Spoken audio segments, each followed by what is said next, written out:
Point number 2 in the left's new agenda is that all moral standards are subservient to your suffering, that we ought to give you leeway because you've had a hard life. It has been part of leftist trope since forever, basically. I mean, even if you go back and you listen to West Side Story, the song Gee Officer Krupke is based on mocking this trope, that people who are juvenile delinquents are only juvenile delinquents because they've been put upon. In reality, people are juvenile delinquents very often because they make a choice that is a really bad choice and decide to be bad people. Well, the left has decided they're going to double down on the idea that you're allowed to do bad things so long as those bad things make you feel good.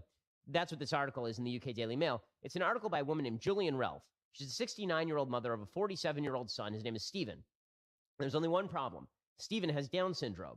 And that means that Gillian wishes that she had killed him before he was born. I'm not joking. This is an actual, 8-page article in the UK Daily Mail. The piece is basically this heartbreaking, extraordinarily lengthy description of how hard it is to deal with a Down syndrome child. Gillian's care for her son is obviously heroic. This Gillian Ralph person, right? She's taking care of her son who is severely Down syndrome and can't take care of himself, can't wipe himself. He's now 47 years old and all the rest. But here is what Ralph says. She says, "So difficult has it been that I honestly can say I wish he hadn't been born.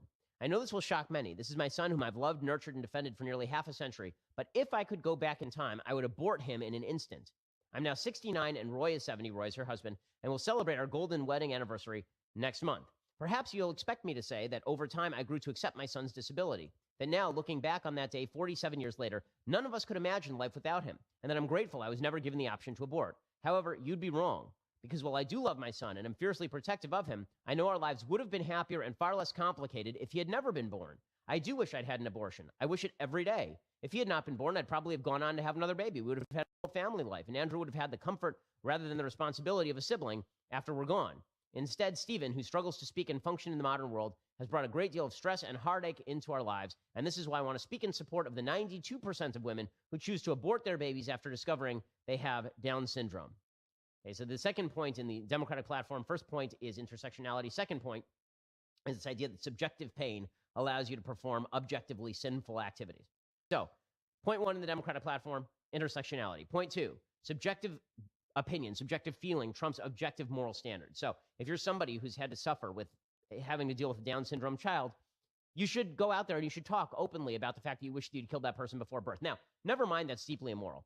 Never mind that having children is always a sacrifice. In my case, it's also a joy because I, thank God, have 2 healthy children, even though, there are hard times, including, we've had to have open heart surgery on our daughter.